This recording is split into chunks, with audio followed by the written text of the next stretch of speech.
नमस्कार दोस्तों, मैं मनोज शुक्ला स्वागत करता हूं आप सभी का डिस्कशन विद मनोज के इस प्यारे से चैनल में। और आज मैं आपको बताऊंगा हर एक वो बात जो आप जानना चाहते थे एसएससी सीएचएसएल के बारे में। बिल्कुल सही सुना आपने। मैं आपसे बात करने वाला हूं यहाँ पर, है ना, एसएससी सीएचएसएल। पहली बात मैं ये बता दूं, इससे कौन कौन भर सकता है पहले तो वो सुन ले। हालांकि सबको पता होता है पर कुछ नए होते हैं जिन्हें नहीं मालूम होता इसके बारे में, उनके बारे में बता देता हूँ यहाँ पर। देखिए, अगर आपने 12th पास कर लिया है तो भी आप इसे भर सकते हैं, या आप अभी 12th में हैं, है ना, अभी आपने एग्जाम दिया है, अभी आप पास नहीं हुए हैं, तो भी आप इसे भर सकते हैं। ये बात बहुत अच्छे से ध्यान रखिएगा। अब सर इसमें दिक्कत रहती है कि हम जो हैं पीसीएम वाले हैं, क्या हम भर सकते हैं, या हम पीसीबी वाले हैं, हम भर सकते हैं कि नहीं भर सकते हैं, क्या कहानी है, तो मैं सारी कहानी अभी आपको क्लियर करने वाला हूँ। इसमें जो जो पोस्ट खुली उनके बारे में बताएंगे। देखो, अगर 12वीं लेवल पर कुछ बनने जा रहे हो तो बाबू बनोगे। जो बाबू होते हैं ना, जो क्लर्क वाला कुछ काम होता है, जो डाटा एंट्री वाला जो काम होता है, वही सब आपको यहाँ पे मिलने वाला है। अच्छा, अब आपकी नौकरी कहाँ कहाँ लगी बताता हूँ। मंत्रालय आपने सुने हैं ना, बहुत सारे मंत्रालय होते हैं भाई। जो लोकसभा है, जो प्रधानमंत्री हमारे हो गए, काफ़ी सारे मंत्रालय के पूरी की पूरी मंत्रिमंडल, भाई कोई मंत्रालय तो संभालती है। भाई गृह मंत्रालय हो गया, है ना, कि भाई रक्षा मंत्रालय हो गया, तो इनमें भाई काम तो करेंगे ना, फाइल वाइलें होती हैं, सब कुछ मेंटेन करना पड़ता है। तो यहीं जाकर के आपको ये कंप्यूटर तो आप समझ गए होंगे कि अगर आपको कंप्यूटर में बैठना तो आपकी टाइपिंग टेस्ट तो होगी होगी। तो इसीलिए इसको काफ़ी सारे टायर में बांध दिया गया। टायर मतलब लेवल हो गए, तो टायर 1 और टायर 2 दो तरह के इसके लेवल है। सिलेबस के बारे में बात करेंगे, एग्जाम के बारे में बात करेंगे, तो ये भी मैं सब बताऊंगा ना। उम्र के बारे में बात करें, देखिए वैसे तो मिनिमम एज जो है ना, मिनिमम एज जो है वो 18 है, और जो मैक्सिमम एज है वो 27 है। और मैं ये भी क्लियर कर दूं आपको कि ये जनरल के हिसाब से है ना, जनरल के हिसाब से। यानी अगर आप SC ST हैं, आप OBC हैं, आप पर्सन विद बेंचमार्क डिसेबिलिटी यानी कि दिव्यांग जन में आते हैं, तो आपके लिए अलग अलग माहौल है पूरा, है ना। अगर आप एक्स सर्विसमैन में आते हैं तो अलग माहौल है। अब आपको मालूम है कि इसका जो फी है ना, इसका जो फीस है वो 100 रुपये मात्र है ना, सिर्फ 100 रुपये लगता है इसमें फीस। और वो भी सिर्फ किसके लिए होता है भैया, वो भी सिर्फ जनरल के लिए होती है ना। आपके किसको देनी है, आपके OBC को देनी है, ठीक है, और इकोनॉमिक वीकर सेक्शन को देनी है। और उसमें भी सिर्फ कौन देंगे, ये सिर्फ लड़के होंगे ये, ठीक है ना, क्योंकि महिलाओं के लिए तो ये फ्री है। महिलाओं के लिए तो ये फ्री है, कोई फीस नहीं है, महिलाओं के लिए कोई फीस नहीं है, SC ST के लिए कोई फीस नहीं है, ठीक है, और पर्सन विद बेंचमार्क डिसेबिलिटी के लिए कोई फीस नहीं है। अगर आप एक्स सर्विसमैन है उसके लिए भी कोई फीस नहीं है, ठीक है। हाँ, लेकिन इन सब फीस ना देने के लिए, इसका फ़ायदा उठाने के लिए, या एज का रिलैक्सेशन का फ़ायदा उठाने के लिए आपको कैटेगरी के सर्टिफिकेट लगाने पड़ेंगे। हालांकि उसके प्रोफार्मा कैसे होते हैं, क्या होते हैं, वो सब भी इसमें दिया रहता है, क्या फॉर्मेट रहेगा आपकी उसका, ठीक है, वो सब हटाते हैं अभी थोड़ी देर के लिए। सर टोटल पोस्ट है कितनी, जितनी आप बता रहे हो यहाँ पे? बेटा टोटल वैकेंसी जो है, जो टेंटेटिव है, जो बढ़ भी सकती है घट भी सकती है, अभी बताई जा रही है 1600। क्या कम है? क्या ये कम है? बिल्कुल कम नहीं है, ठीक है। देखिए, कुछ कुछ मोटा मोटा आपको पता चला होगा कि SSC CHSL क्या होता है, और ये एग्जाम आपका 2023 का अब ये होने जा रहा है, ठीक है। अब डेट देख लीजिए, आपको डेट सबसे इंपॉर्टेंट है, 9 मई से फॉर्म खुले हुए हैं और 8 जून तक आप इसे भर सकते हैं, ठीक है। आप, मैं बता रहा हूँ आपको, देखो फॉर्म जमा करने की डेट जो है वो लास्ट है। अब सर बात रही पेमेंट, तो पेमेंट की डेट इन्होंने थोड़ी सी अलग कर दी।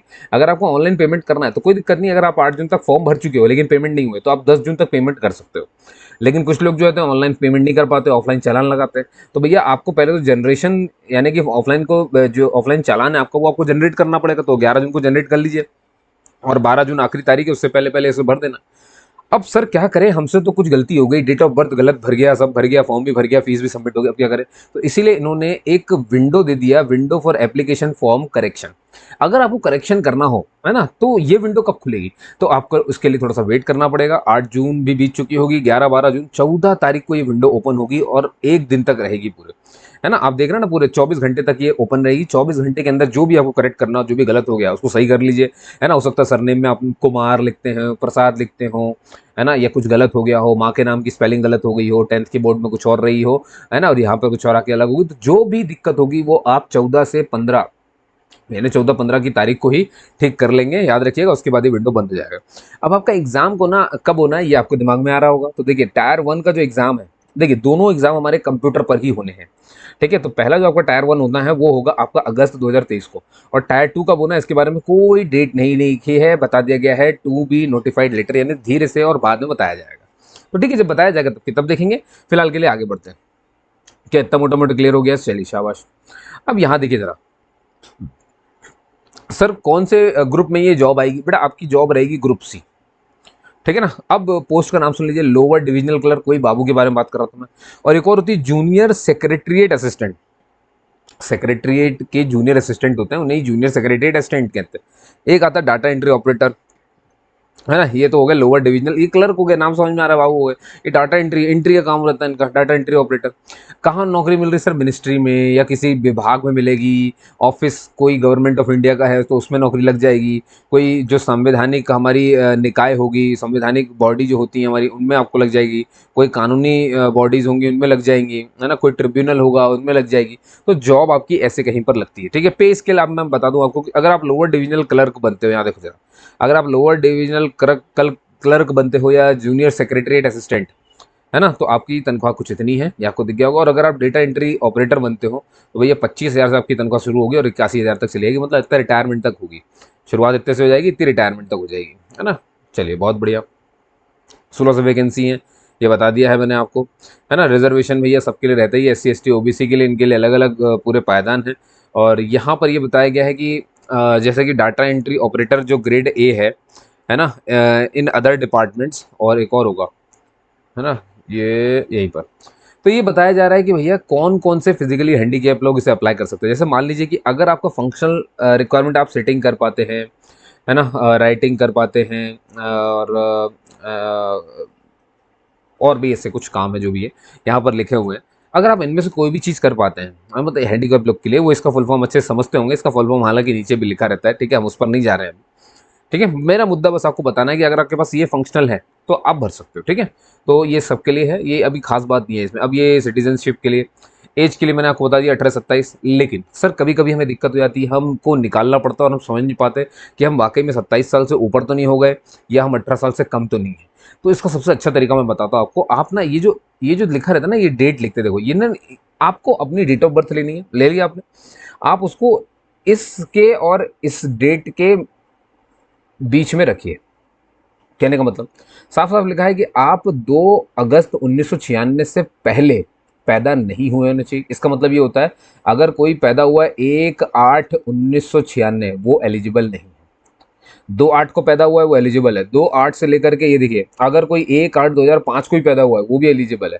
लेकिन अगर कोई 2/8/2005 को पैदा हुआ है, देखो एक दिन जस्ट बाद, वो एलिजिबल नहीं, वो 27 से ऊपर काउंट होगा। समझ गए? तो आपकी डेट ऑफ बर्थ देखेंगे ये, इसलिए ज़्यादा सोचो ही मत कि आप 27 से ऊपर हो क्या हो। आप तो ये डेट ऑफ बर्थ देख रहे हो। अगर आप 2/8/1996 को पैदा हुए, आप भर सकते हो। इसके बाद से लेकर के 2005 तक अगर आपकी डेट ऑफ बर्थ इनके बीच में आती तो भी भर सकते हो, और या यही आपकी डेट ऑफ बर्थ है तो भी आप भर सकते हो। लेकिन इस वाले से पहले, 2/8 से पहले, 1996 वाले से पहले, और 1/8/2005 वाले के बाद अगर आपकी है तो आप नहीं भर सकते। क्या मैं क्लियर हूँ? बहुत बढ़िया। एज की छूट आपको मालूम है कि SC ST को 5 साल की छूट मिलती है। तो जैसे कि मैंने कहा कि जनरल के लिए मैक्सिमम एज कितनी है? 27। तो 5 साल की छूट का मतलब है इसमें 5 साल जोड़ लीजिए तो आपको समझ में आएगा। 32 साल है SC ST के लिए। 3 साल की छूट मिलती है इनको। तो अब 27 साल है जनरल की, तो 3 जोड़ ली तो इनके लिए 30 साल हो जाएगी। इनके लिए 32 साल होगी, इनके लिए 30 साल हो गई। और यहाँ देखिए जरा, PWD के लिए जनरल वालों में 10 साल है, OBC के लिए 13 साल है, दिव्यांगजन की बात करना, उसमें भी कैटेगरी बटी है। अगर दिव्यांगजन जनरल कैटेगरी का है तो 10 साल की छूट मिलेगी, OBC कैटेगरी का है तो 13 साल मिलेगी, और SC ST का है तो 15 साल मिलेगी। तो अब आपको ये 10-15 किस में जोड़ने हैं? ये सब जोड़े जाएंगे 27 में, सब जोड़े जाएंगे 27 में, ठीक है। अब उसके हिसाब से आप देख लीजिए इनका कितना आ रहा है, सब में प्लस प्लस करके, है ना, आपको मालूम चल जाए। एक्स सर्विसमैन है भैया तो 3 साल की छूट मिल जाएगी आपको, ठीक है। अब अगर कोई डिफेंस पर्सनल डिसेबल्ड हो गया था, है ना, हॉस्टिलिटी के दौरान, तो उसको भैया 3 साल की छूट है। अब अगर यही SC ST से कोई डिसेबल्ड हुआ है, कहीं अगर नौकरी करते रहे होंगे आर्मी वगैरह में, तो 8 साल की छूट है। बाकी अब यहाँ पर सिविलियन एम्प्लॉयज़ हैं, है ना, सेंट्रल गवर्नमेंट के, जिन्होंने 3 साल से रेगुलर जो सेवाएं दी होंगी अपनी, तो उनको 40 साल की, इनको एज के हिसाब से दिया गया, ठीक है। तो 40 साल की अगर इनकी एज है तो भी भर सकते हैं। वही अगर ये, अब ये ऐसे कोई SC ST का तो 45 साल का भर सकता है। अब कोई विडो है ना, उसके लिए 35 साल। अगर ऐसी कोई विडो SC ST से है तो 40 साल, ठीक है। तो ये सारी सुविधाएं वहाँ से दी गई हैं, इनको अब आगे बढ़ाते हैं, ठीक है। एक्स सर्विसमैन वगैरह के लिए मैं एक अलग से वीडियो बना दूंगा आपके लिए, तो जिनको भी समझना होगा।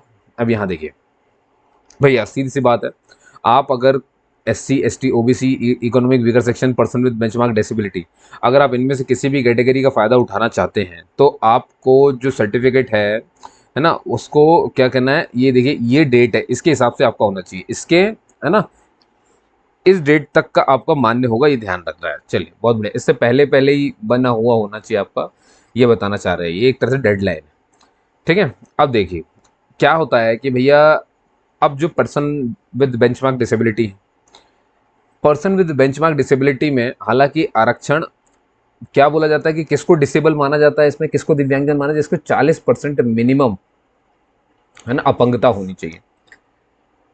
अब सर अपंगता है तो फिर इसको तो मतलब पेपर देने में दिक्कत होगी, तो इनके लिए तो हेल्पर लगता है, उसी हेल्पर को बोलते हैं स्क्राइब। क्या बोलते हैं उसे? स्क्राइब। तो स्क्राइब की सुविधा आखिर किसको, ये देखो ये लिखा है स्क्राइब की सुविधा आखिर किसको, तो ये जो बातें मैं बताने जा रहा हूँ ये दिव्यांगजन के लिए, तो बस वही सुनेंगे ध्यान से अच्छे से। बाकी लोग अभी वीडियो को आप सुनते जाओ, क्योंकि आप सब काम का ये पूरा सुनना आपको ना, अभी सिलेबस तक हमें डिस्कस करना है, बहुत अच्छे सुनना है आपको। तो स्क्राइब के लिए भैया जल्दी से 2-2 मिनट में सब खत्म कर रहा हूँ। देखिए, तो जो सुविधाएं हैं एक्चुअल में दी जाती हैं भैया, कोई अगर ब्लाइंडनेस से शिकार है, कोई अगर लोकोमोटर डिसेबिलिटी यानी कि लिखने उखने के बिल्कुल नहीं चलता, कोई सेरेब्रल पेल्सी है ना, तो मतलब जिसके दोनों हाथ खराब है, लोकोमोटिव डिसेबिलिटी में, अब जिसके हाथ ही नहीं तो लिख ही नहीं सकता, जो ब्लाइंडनेस है वो देख नहीं सकता तो वो लिखेगा कैसे? तो ऐसे इंसान को भाई, ऐसे दिव्यांगजन हमारे भाई बहनों को ये जो है स्क्राइब प्रोवाइड किया जाता है। अब स्क्राइब संस्था भी दे सकती है, एसएससी की खुद की, अगर आप खुद से नहीं ला रहे तो ये दे देंगे आपको प्रोवाइड करा के। अगर आप खुद से ला रहे हैं तो फिर आपको लाना पड़ेगा, लेकिन जब आप खुद से लाएंगे तो आपको कुछ चीज़ों का ध्यान रखना पड़ेगा, वो यहीं पे लिखिए, मैं सब बताता हूँ आपको। देखिए, पहली बात तो वो आप ये जो एग्ज़ाम हो रहा है उससे एक लेवल का कम होना चाहिए, मतलब जैसे अगर आप ये 12वीं लेवल दे रहे हो, वो 11वीं का बच्चा होना चाहिए, 10वीं का बच्चा होना चाहिए, वही हो सकता है आपके साथ। दूसरा, वो उस एग्ज़ाम को ना दे रहा हो जो एग्ज़ाम आप देने जा रहे हैं, वो इस एग्ज़ाम का शिष्य नहीं मतलब छात्र नहीं होना चाहिए, कैंडिडेट नहीं होना चाहिए। तीसरी बात, ये बच्चा और किसी का स्क्राइब नहीं बन सकता, एक बार में एक का ही बन सकता है, ये भी आपको ध्यान रखना है। इसको भी एक फॉर्म भरना पड़ेगा, अपनी फोटो आईडी और उसमें सब लगाना पड़ेगा, उसको भी इसमें साइन करना पड़ेगा, और क्योंकि आप उसे ला रहे हैं स्क्राइब बना करके, तो आपको भी इसमें साइन करना पड़ेगा। एक फॉर्मा पूरा आता है, वो आप एमपी ऑनलाइन जाकर के अपने मतलब ऑनलाइन क्षेत्र जाकर के उसे लेकर के आ सकते हो। समझ गए मेरी बात? है ना, उसमें फोटो आईडी, और आपको मालूम है ना स्क्राइब जो आपके साथ जाएगा उसकी खुद की भी आईडी वगैरह सब लगेगी वहाँ पर, है ना। इसलिए कोई भी बिना झूठ के उसको लेके जाना, ये नहीं करना कि कोई ग्रेजुएट बंदा उठाया आपने वो कर दिया, थोड़ा सा भी पकड़ में सब आ जाएंगे, बात ध्यान रखिएगा ना, आईडी से सब कुछ कैप्चर हो जाती है, इसलिए कोई भी ऐसी गंदी हरकत नहीं करेंगे आप, ठीक है। इसका ध्यान रखना है आपको। चलिए, ईमानदारी से पेपर देना है आपको, सीधी सी बात, मैंने आपको मोटा मोटा समझा दिया। सर क्या सिर्फ जो ब्लाइंडनेस के शिकार हैं और जिनके दोनों हाथ नहीं है, या सेरेब्रल पेल्सी है, दिमाग की दिक्कत है, क्या सिर्फ वही लोग ऐसा कर सकते हैं और कोई नहीं कर सकता? नहीं कर सकते हैं, लेकिन इससे पहले उनको क्या करना पड़ेगा, अपने सिविल सर्जन अगर ये घोषित कर दे कि भैया ये व्यक्ति जो है फिजिकल लिमिटेशन है, लिखने की फिजिकल लिमिटेशन है, लिख नहीं पाता, तो ऐसे इंसान को भी स्क्राइब मिल सकता है। अब सर जो 40% से डिसेबिलिटी जिनकी कम होती है भाई, क्योंकि आपने बोला मिनिमम 40% डिसेबिलिटी होनी चाहिए, मान लीजिए इससे किसी की कम है, तो क्या वो नहीं ले पाएंगे इसका सुविधा? बिल्कुल ले पाएंगे भैया, लेकिन उनको वही कि जब क्या कहते हैं, ministry of social justice and empowerment अगर ये घोषित कर दे कि भैया इसको लिखने में दिक्कत है, तो उसको भी मिल सकती है, ठीक है। तो आप समझ गया ना भैया, ये बड़ी खूबसूरत जगह है, यहाँ पर आप देखिए सबके लिए कुछ ना कुछ रखा गया है। चलिए आगे बढ़ते हैं। अब यहाँ पे देख लीजिए, अब जो एक आंख से होते हैं, जो पार्शियली ब्लाइंड होते हैं, है ना, जो कि एबल जो, अब देखो इनको दिख तो रहा है, तो इनके लिए क्या मैग्नीफाइंग ग्लास का रखा जाएगा कि भाई क्वेश्चन को बड़ा देख पाएंगे, इतनी ध्यान रखनी, ठीक है। चलिए आते हैं भैया एसेंशियल एजुकेशन क्वालिफिकेशन, जो बता रहा था ना कि पीसीएम से हैं कि पीसीबी से हैं, 12th पास हैं, क्या करना है, तो ध्यान सुनना। अगर आपने डाटा एंट्री ऑपरेटर डीईओ या डीईओ ग्रेड ए, है ना, ऑफिस ऑफ कंट्रोल, अगर ये चुना आपने, ठीक है ना, बहुत ध्यान सुनना, ये डीईओ ग्रेड ए, ये कहाँ जाएगा? DEO grade A, data entry operator. तो ध्यान से देखना, अगर आपने डीईओ ग्रेड ए भरा हुआ है, ग्रेड ए भरा हुआ है, तो आपको, है ना, 12th स्टैंडर्ड आपकी पास होनी चाहिए साइंस स्ट्रीम से, यानी कि आप पीसीएम से होने चाहिए, तभी आप ग्रेड ए भर सकते हैं। अब ये कौन सा ग्रेड ए है ये मैं आपको साथ साथ बता दूं, जब आप फॉर्म भरेंगे तो आपको दिखेगा। देखो आपको दिखेगा यहाँ पर भी तो डीईओ ग्रेड ए लिखा है, दोनों फर्क क्या है, बहुत ध्यान सुना। ये जो डीईओ ग्रेड ए है, ये भैया कहाँ नौकरी के लिए आपने लगाया? आपने लगाया इसे कैग के यहाँ पर। कैग हमारे लेखा जोखा रखते हैं पूरे सरकार का खर्चा का और आवाजाही का पैसों का, ठीक है, तो वो होता है कैग। तो कैग बहुत बड़ा पोस्ट है, ध्यान रखिएगा, ये एक संवैधानिक पद है, पहली बात तो संविधान में दर्ज है ये पद। तो कैग की ऑफिस में आपको लगाया जा सकता है, आपने अगर इसके लिए चुना होगा तो मिनिस्ट्री ऑफ कंज्यूमर अफेयर्स में हो सकते हैं आप, फूड एंड पब्लिक डिस्ट्रीब्यूशन में हो सकते हैं, मिनिस्ट्री ऑफ कल्चर में। अगर आपने डीईओ यहाँ इन डिपार्टमेंट इन जगहों के लिए बनने के लिए चुना है, फिर से बोल रहा हूँ, अगर आपने डीईओ इन विभाग के लिए, साफ साफ लिखे बेटा, CAG ministry of consumer affairs में, या फिर फूड एंड पब्लिक डिस्ट्रीब्यूशन में, या मिनिस्ट्री ऑफ कल्चर में, यहाँ अगर चुना है आपने डीओ बनना, तो आपको 12th पीसीएम से ही होना होगा। अब आप पीसीबी हो या बीकॉम हो, ये सब नहीं चलने वाला। हमारे पीसीबी हो तो नहीं चलेगा, आप आर्ट्स हैं तो नहीं चलेगा, कॉमर्स हैं तो नहीं चलेगा। लेकिन जरा नीचे देखिए, तो अगर आपने एलडीसी भरा है, जेएसए भरा है, डीईओ भरा है, ग्रेड भरा है, अब देखो यहाँ लिखा है except DOs in departments ministry mentioned in 8.1। अब ये जो 8.1 में ये जो लिखा है ना, ये इनको छोड़ करके, भाई डीईओ तो बेटा हर डिपार्टमेंट में होते हैं ना, लेकिन ये कह रहा है कि डीईओ अगर इस डिपार्टमेंट को छोड़ करके है, ये वाले डीईओ है, तो वही लिखा है एक्सेप्ट डीओज डिपार्टमेंट मेंशन्ड इन 8.1, जो 8.1 में जितने विभाग लिखे थे जैसे कैग, इन सब में से छोड़ करके अगर किसी और विभाग में डीईओ बनने के लिए चुना है आपने, तो आपको सिर्फ 12th पास होना है। अब उसमें ये कहीं नहीं लिखा, देखो जरा ध्यान से, ये कहीं नहीं लिखा है कि यहाँ पर पीसीएम चाहिए कि पीसीबी, मतलब 12th पास बस होना चाहिए, आप भर सकते हो उसको। और यहाँ पे लिखा जो अभी अपीयर हो रहे हैं वो भी इसे भर सकते हैं, लेकिन ये कि भैया 1/8/2023 तक उनको 12वीं का रिजल्ट लाना पड़ेगा, ठीक है ना, 1/8/2023 तक उनको 12वीं का रिजल्ट देना पड़ेगा, तभी भर सकता है। जैसे कि अभी लोगों ने पेपर दिए ही है, तो अब उनको, अब तो रिजल्ट आ चुका है, तो वो तो वैसे ही भर सकता है। ठीक है, चलिए आगे चलते हैं अब यहाँ से। अब ये हाउ टू अप्लाई, ये देखिए इस पर मत टाइम वेस्ट करिएगा, हमेशा जाकर के ऑनलाइन जाकर के फॉर्म भरिए, है ना, ये बहुत बेवकूफ़ी होती है, ये कभी काम मत करें आप, मेरा ये आपको साफ साफ हिदायत है। भाई सेंटर को आप देख सकते हो, आप अपना रीजन पहचान लो, है ना, सेंट्रल रीजन में जैसे बिहार, उत्तर प्रदेश ये आता है, ईस्टर्न रीजन में आपको दिख रहा है ये सब आ जाते हैं, और ये केकेआर होता है इसमें, ये सब आ गए, और ये मध्य प्रदेश सब रीजन है, इसमें छत्तीसगढ़ और मध्य प्रदेश आ जाता है। नॉर्थ ईस्टर्न रीजन में आपको मालूम है ये आ जाएंगे सारे के सारे, ठीक है, तो ये हो गया नॉर्थ रीजन में, ये आ जाएंगे दिल्ली ये सब। फिर नॉर्थ वेस्टर्न रीजन में ये सारे आ जाते हैं, चंडीगढ़, हरियाणा, हिमाचल प्रदेश, और ये सब देख सकते हो आप। साउदर्न रीजन में आंध्र प्रदेश, तमिलनाडु, पुडुचेरी, तेलंगाना आ गया, और वेस्टर्न रीजन में आ जाएंगे आपकी ये सब, गुजरात, महाराष्ट्र, गोवा, दमन एंड दीव, ये सब, ठीक है, तो ये सब आते हैं। तो ये तो सेंटर है, सेंटर को बहुत अच्छे से चुनना, है ना, 3 सेंटर आप चुन सकते हो, ध्यान रखना। और जिसको पहले प्रेफरेंस मिलेगी ना, सबसे ज़्यादा वही चांस होगा आपका। जब ये भरा जाएगा तब आपके सेकंड प्रेफरेंस को आपको सेंटर भेजा जाएगा, और ये भी जब भरा जाएगा तब थर्ड। तो इसलिए भैया बहुत सोच समझ के सीक्वेंस भरना, है ना, परेशान नहीं होना। स्कीम पर आ जाए भैया, जो सबसे इंपॉर्टेंट बात थी, सब तो आपने देखा, सबसे पहले तो सर पास होना है उसके बाद की बात है। अब देखो भैया, मैंने कहा आपसे कि कंप्यूटर बेस्ड एग्जामिनेशन, सारा कुछ कंप्यूटर पे होना है ना, सारा पेपर आप कंप्यूटर पे आएगा, आप सामने बैठोगे, आपको पेपर पर मिलेगा जो भी सॉल्व करना है, लेकिन टिक आपको कंप्यूटर पे ही करना है, ध्यान रखना। अब ठीक है, अब ध्यान सुनना है, कब टाइपिंग टेस्ट होती है, क्या होता है, मैं बताऊंगा सब कुछ। भैया पहला है टायर 1, ठीक है भैया, चलो टायर 1 की मैं बात कर दूं आपसे जरा, एक सेकेंड, ये रहा, ये डब्बा देख रहे हो, बस इसको अच्छे से देख लो, टायर 1, ये टायर, ये रहा 1, तो टायर 1, इसमें भैया आपके 4 पार्ट है टायर 1 में, 1 2 3 और ये 4। पहला पार्ट आपका इंग्लिश का टेस्ट होगा, इसमें आपको दिख रहा होगा क्वेश्चन और मार्क्स, ये 25 क्वेश्चन है, 50 मार्क्स का है, ठीक है, तो 50 मार्क्स का इंग्लिश हो गया। 25 क्वेश्चन आपके जनरल इंटेलिजेंस आएंगे, ठीक है, क्वांटिटेटिव एप्टीट्यूड आपका 25 क्वेश्चन है 50 नंबर का, यानी मैथ्स हो गई। जनरल करंट अफेयर आपका 25 क्वेश्चन 50 मार्क्स का, 60 मिनट, 1 घंटे के अंदर आपको करना है, ये ध्यान रखिए, इसको पास करना है, ठीक है। और क्वालिफाइंग नेचर, मैं बता दूं आपको, ये क्वालिफाई करना है आपको, इसके मार्क्स मेरिट में नहीं जाएंगे, ध्यान सुनना, मेरिट में टायर 1 के मार्क्स नहीं आते, इसको सिर्फ क्वालिफाई करना है। क्वालिफाई करने का मतलब ये होता है कि जनरल के लिए, ओबीसी के लिए, एससी एसटी के लिए, सबके लिए कुछ परसेंट निर्धारित कर दिया गया है कि भैया ये कितने कितने नंबर का, ये 50-50 200 नंबर का है। प्री ये जो टायर 1 है आपका कितने नंबर का हो रहा है, ये 200 नंबर का हो रहा है, आपको सिर्फ पास होना है, इसमें टॉप नहीं करना है। मेरिट किससे बनेगी, वो टायर 2 के बनेगी, टायर 2 से बनती है वो, ठीक है, वो किससे, कौन कौन से उसमें आते हैं मैं बताऊंगा उसके बारे में, ठीक है। तो English, general intelligence, quantitative aptitude और जनरल अवेयरनेस, इस पर ध्यान रखिए। नेगेटिव मार्किंग भैया आधी मार्क्स है, मतलब समझिए ना, आधा मार्क कट जाएगा अगर आपने एक भी गलत क्वेश्चन का, 0.50 मार्क्स कट जाएंगे आपके। अब जैसे ही आप ये निकाल लेते हो तब आप पहुंचते हो भैया टायर 2 में। अब ध्यान सुनना जरा, यहाँ देखना जरा, है ना, अच्छे से, टायर 2, ठीक है, आपको दिखेगा काफी पेचीदा लग रहा है। टायर 2 बेटा 2 सेशन में बांट दिया, ठीक है, ये देखो मैं यहीं से समझाता हूँ, ये देखो, ये सेशन 1 दिख रहा है आपको, और ये दिखेगा आपको सेशन 2, ठीक है ना, ये सेशन 1 है, ये सेशन 2 है। सेशन 1 आपको दिख रहा होगा 2 घंटे 15 मिनट का है, और ये सेशन 1 ये भी 15 मिनट का है ना, बस एक के लिए 10 मिनट का है। समझा रहा हूँ, समझा रहा हूँ, ठीक है, याद रखना 2 सेशन में बटा हुआ है। अब ये जो सेशन 1 है, अब सेशन 1 को पहले डिटेल में पढ़ लेते। सेशन 1 भैया फिर से आपको दिखेगा सेक्शन में बढ़ गया, सेक्शन 1, सेक्शन 2 और सेक्शन 3, और हर सेक्शन के 2-2 मॉड्यूल है, जैसे इसमें मॉड्यूल 1 है, इसमें मॉड्यूल 2 है, ये सेक्शन 1 हो गया अभी। अब मॉड्यूल 1 में आपको मैथ्स का पेपर देना है, 30 क्वेश्चन आएंगे।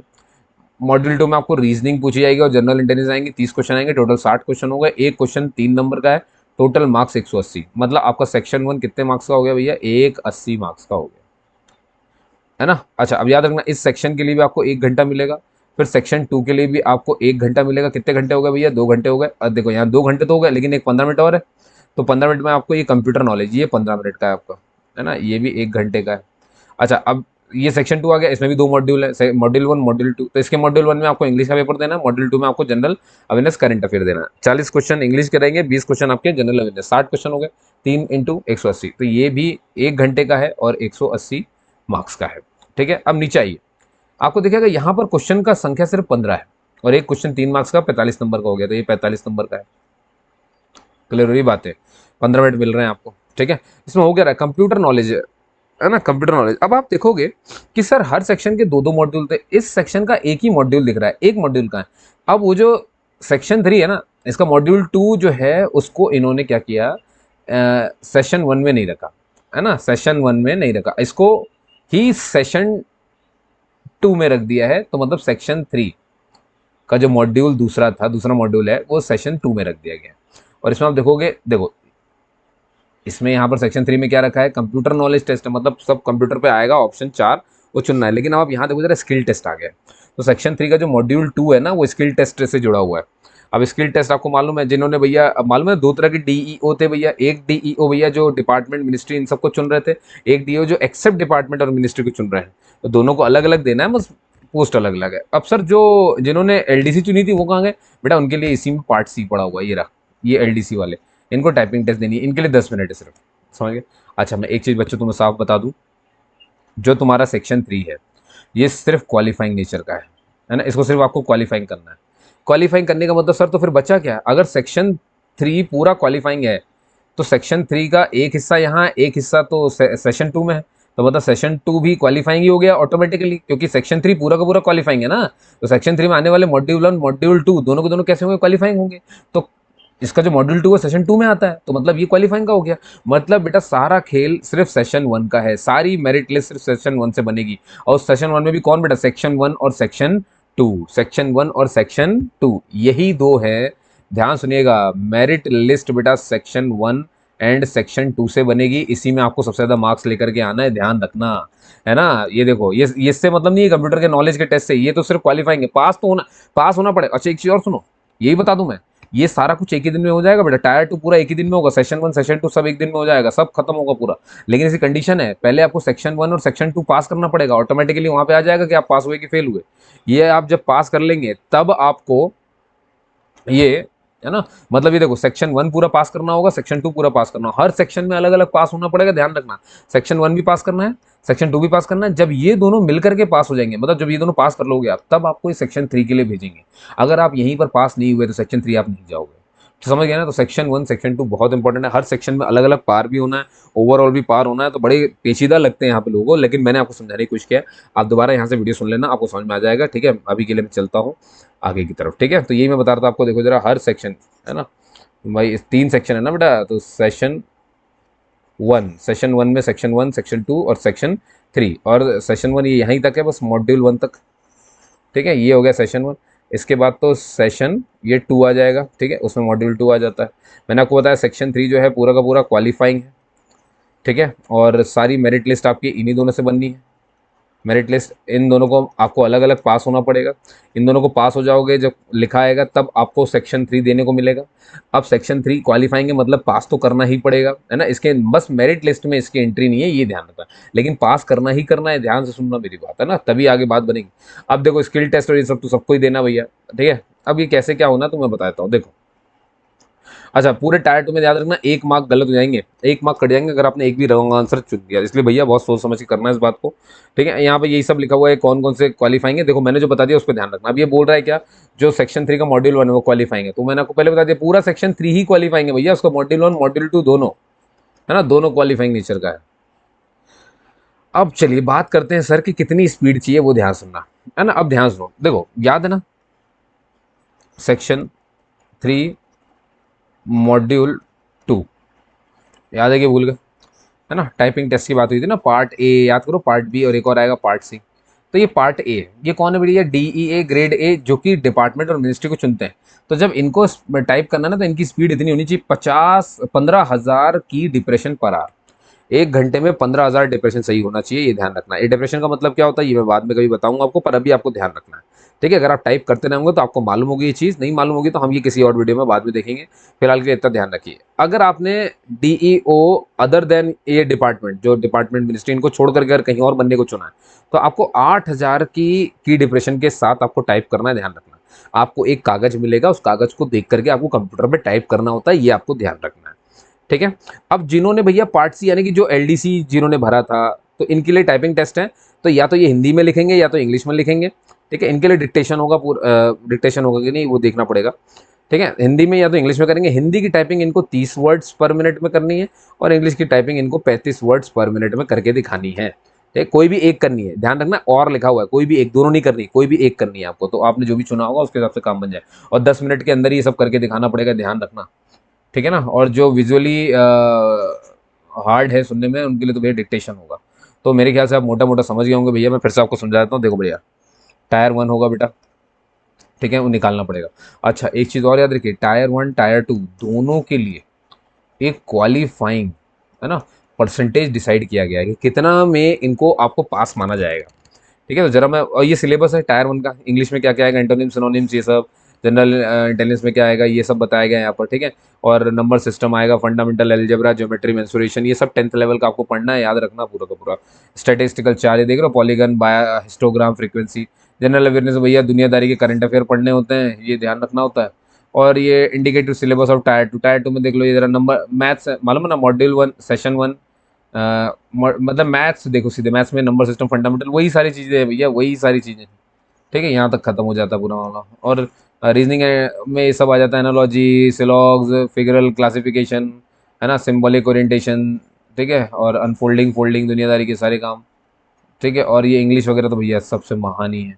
फिर जनरल अवेयरनेस इतना आ जाएगा, है ना। कंप्यूटर में आपको ये सब पूछेंगे भैया, देख लो, सॉफ्टवेयर पोर्ट्स पूछ लेंगे, M S Excel, M S Word, और ये पावर पॉइंट के बारे में शॉर्टकट्स वगैरह, दुनियादारी, cyber security, cyber cell, internet का इतिहास, ईमेल, दुनियादारी, कुछ भी आ सकता है, तो थोड़ा सा तैयार रहे अपने हिसाब से, है ना। ये मेंस है, मजाक तो है नहीं। चलिए, और ये सब आपको लेकर के जाना थी, तो खैर मैं आपको बताऊंगा जब आपको एडमिट कार्ड आ जाएगा, क्या क्या लेके जाना होता है वहाँ पे। ठीक है, पोस्ट प्रेफरेंस बहुत अच्छे से दीजिएगा, पोस्ट प्रेफरेंस बहुत ध्यान से दीजिएगा, क्योंकि जिस पोस्ट के लिए आप पहले प्रायोरिटी देंगे आप उसी के लिए चुने जाएंगे, ध्यान रखना है ये। तो पूरी कोशिश यही करना कि सही निर्णय लें आप।